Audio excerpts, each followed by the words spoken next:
Hi guys, Forest won 6 games in a row. Welcome to my Dreamland thoughts.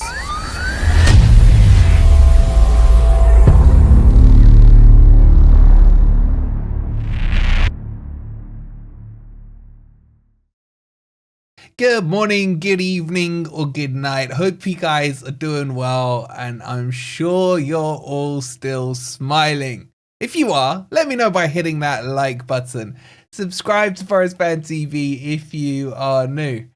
And honestly and truly now, just tell me in the comments down below, are we in a title race? I feel like I could just sit here and say nothing on this video, and I feel you guys would sit back, just watching the video, smiling back at me. Like, I don't know, man. I can't even do analysis anymore on this team because this team is beyond analysis. It's unbelievable. That's literally the first word that comes to mind, and I just can't explain to, well, I can explain to you guys because a lot of you will know how I feel. Those of you who are around my age, 23 years old, you'll have had the heartaches that I've had. Some of the, younger ones have had probably more heartache than we have had because they've not seen anything before that wasn't crappy championship football. And it's not quite uncharted territories for me. It may be for you guys, but it's been so long that you forget the feeling, you forget it. It's all new again, if that makes sense. And I'm just almost falling back in love again with something I was already in love with. I don't know if these sentences are making any sense or resonating with you guys. Maybe they are, but like, you just wake up with a smile on your face.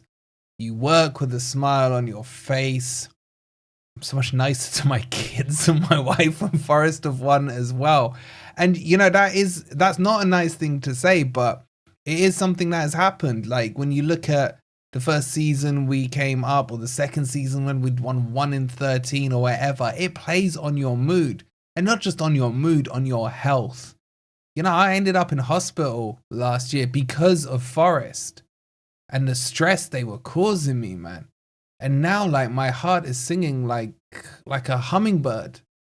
You know what I'm saying? It's like, it's crazy what football does to you. It really is. It's just a sport, everyone says, but it's so much more than that.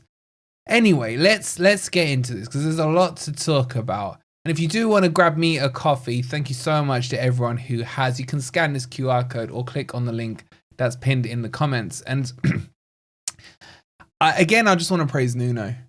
I want to praise Nuno through the rafters, really, for what he's done to our club, how he's turned it around. And I just want to compare it to Arteta, just for a second. Arteta has spent over 700 million in 5 years at Arsenal. He had to turn them round from, the low heights of 8th into bottling the league twice so far. Who knows, maybe a third time this season as well. And I always hear my Arsenal mates going on about the phases, trust the process. We're in phase 5 now.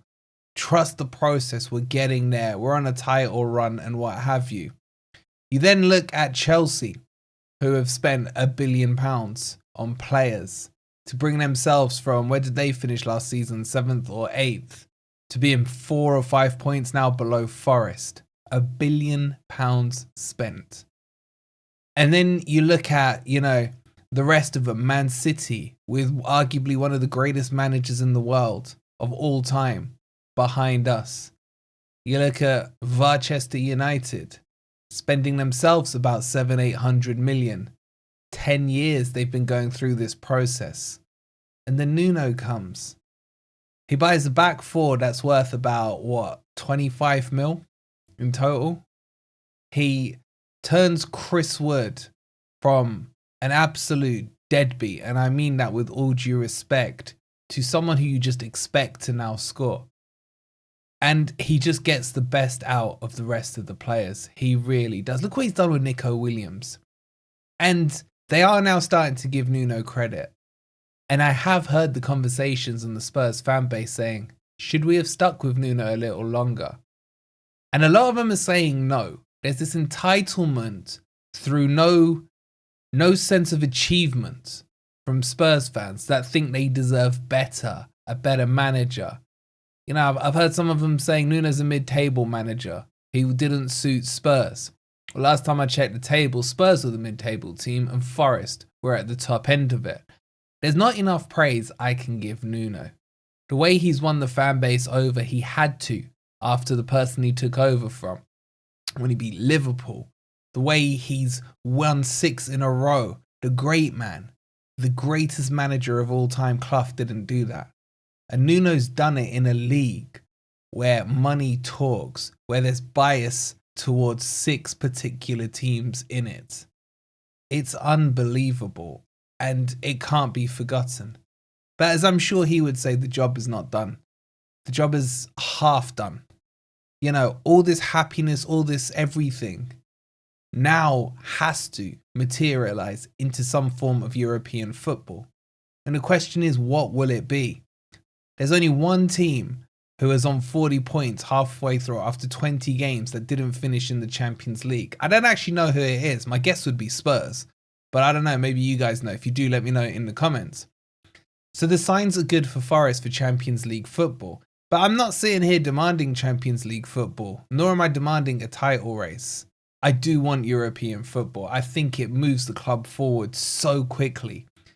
And I've been hearing this other discussion where people are talking about, is it coming too quickly for Forest? Well, didn't they say that about when we got promoted? Didn't they say you were bottom and you jumped straight up to the top? You had so many loan signings. You didn't have a squad. Did promotion come too quickly for Forest? The answer was no. We stayed up. Yes, we bought players. We did what we had to do. We got laughed at. But who's laughing now? So give me Champions League football. It's not too soon for Forest. I trust 100% in Marinakis and what he would do and ensure that Forest were given the best opportunity to succeed in Champions League football. Maybe add another star to the emblem there. So yeah, I said I had nothing to say, but I could talk about this club 24/7 right now, what they do to me and what they mean. And I just want to talk about Morgan Gibbs-White as well. Firstly, his goal was phenomenal.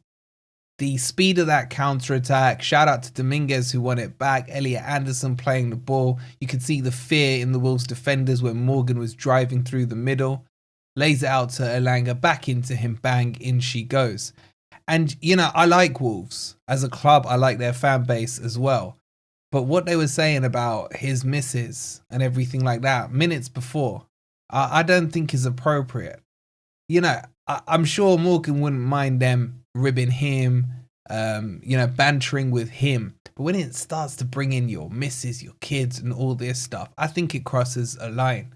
And he silenced them in the right way. And I love that he celebrated. So big up to Morgan Gibbs-White. Big up to Hudson-Odoi, the way he went outside, calmly laid the ball back to Chris Wood. And Chris Wood does what Chris Wood is doing this season, slots it in. But a massive, massive shout out to Taiwo. Because he needed that goal. You could see it in his celebration, put his shin pads over his face. And I don't know if he was crying or smiling or whatever, but it got me going as well. This is a guy who's so low on confidence. And as a striker, there is nothing that turns your confidence around quicker than a goal. Yes, it was an easy goal. Ward-Prowse put it on a plate for him. It doesn't matter. It just has to go in. And I think that will do him the world of good. Look, he still may leave in this transfer window. But he's had a taste of goals now. So when he does come on, he's not hunting for it. It's a bit like Savinho at Man City. He was overplaying at the start of the season trying to get his first goal. He gets his goal the other week and he puts in a man of the match performance, in my opinion, against West Ham the other day. You know, this is what a goal does for you. It lifts that pressure. It lifts that weight off your shoulder and you can get on with the game. So big up to Taiwo as well. And let's address the elephant in the room. Our Forest now in a title race. We're level with Arsenal. in their phase 5 project, or 6, or whatever the hell they are in now. We're 6 points behind Liverpool. Yes, they have a game in hand, but it's going to be against the most motivated team in the league to beat them. And that, of course, is their local rivals, Everton. And we have Liverpool next. And if we beat Liverpool, that points tally goes down from 6 to 3. And they still have to play Man City. They still have to play Arsenal, Chelsea, all the other teams that are in and around there. Yes, we do as well, but we've played the majority of those teams away, so we've got them at the City Ground. And it will be title race on if we beat Liverpool, but it's a big if. But they have shown a few signs of cracking. It's going to be a huge, huge game. And I'm already nervous about it. And you all know already what I'm going to predict the scoreline will be. I don't know what else to say apart from we'll have a happy old Red, tonight to discuss this further, to break it down, to just sit there and smile away. This team right now is absolutely cooking. Okay, it's not the most scintillating football, but the thing is, the rest of the Premier League have not figured out what Nuno is doing, how Nuno is playing, and how they all keep playing to our strengths. And long may that continue.